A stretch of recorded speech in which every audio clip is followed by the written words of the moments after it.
The Zathran delegation stood in uncomfortable silence aboard the human research station, their crystalline exoskeletons clicking nervously.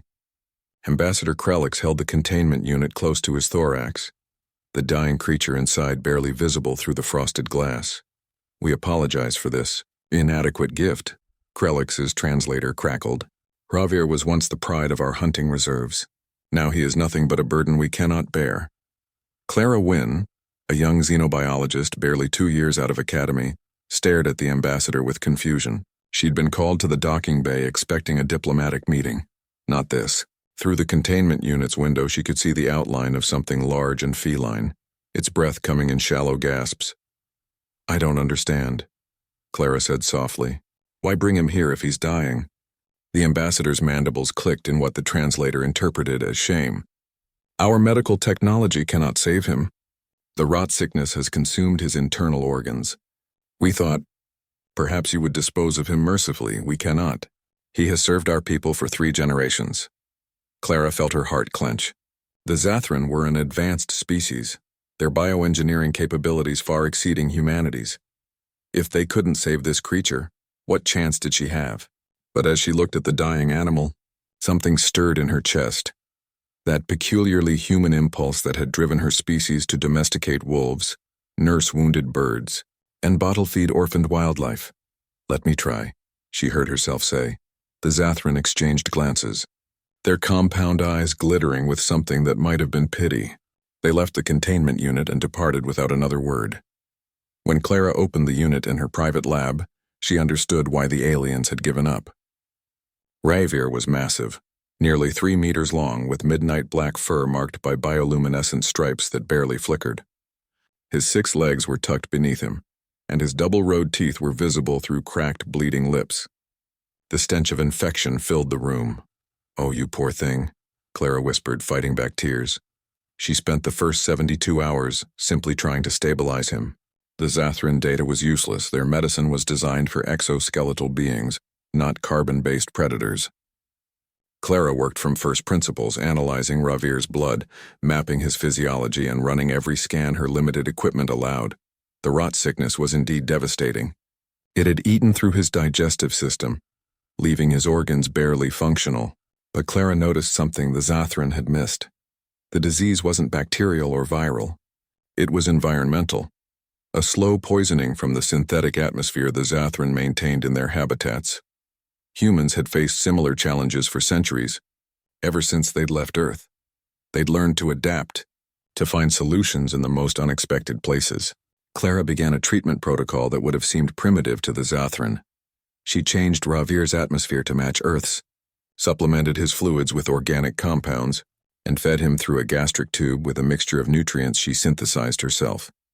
She slept in the lab, monitoring his vitals every few hours. She talked to him constantly, her voice a soothing presence in the sterile room.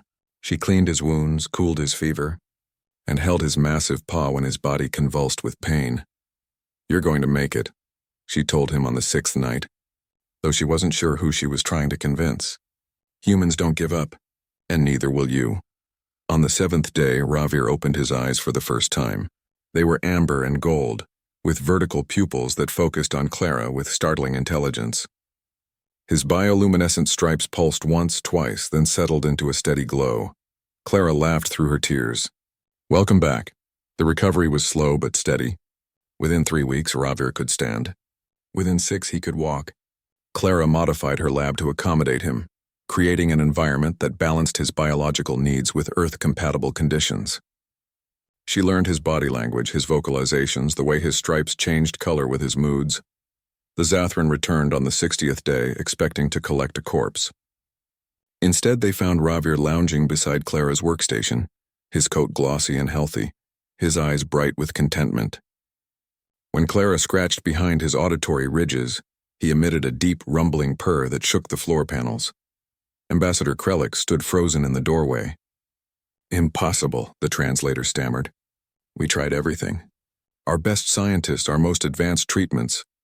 Clara looked up from her datapad, one hand still resting on Ravir's massive head.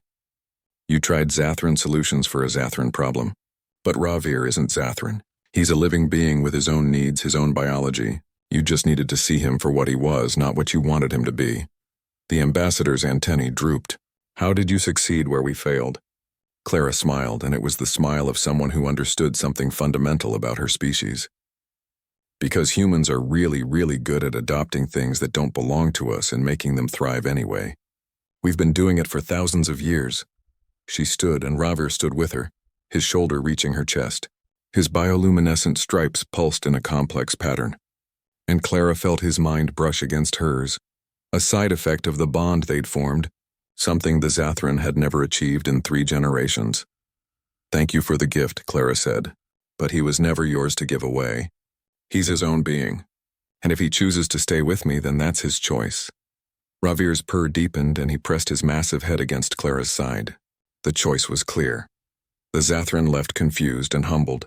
Word spread throughout the galaxy about the human who had saved the unsavable, who had refused to accept defeat where superior species had surrendered. Other races began to bring their lost causes to human stations, their dying companions, their impossible problems, and humans, being human, took them all in. Clara Wynne never expected to become famous. She'd simply done what felt right, what felt human, but as she sat in her expanded lab, surrounded by creatures from a dozen different worlds all thriving under her care, she understood something profound about her species. Humanity's greatest strength wasn't their technology or their weapons. It was their stubborn, irrational, beautiful refusal to give up on those who needed them most. Javir's stripes glowed bright in the dimness, a beacon of hope in the darkness of space, and Clara smiled. Some gifts, she'd learned, were never meant to be given away. They were meant to be earned.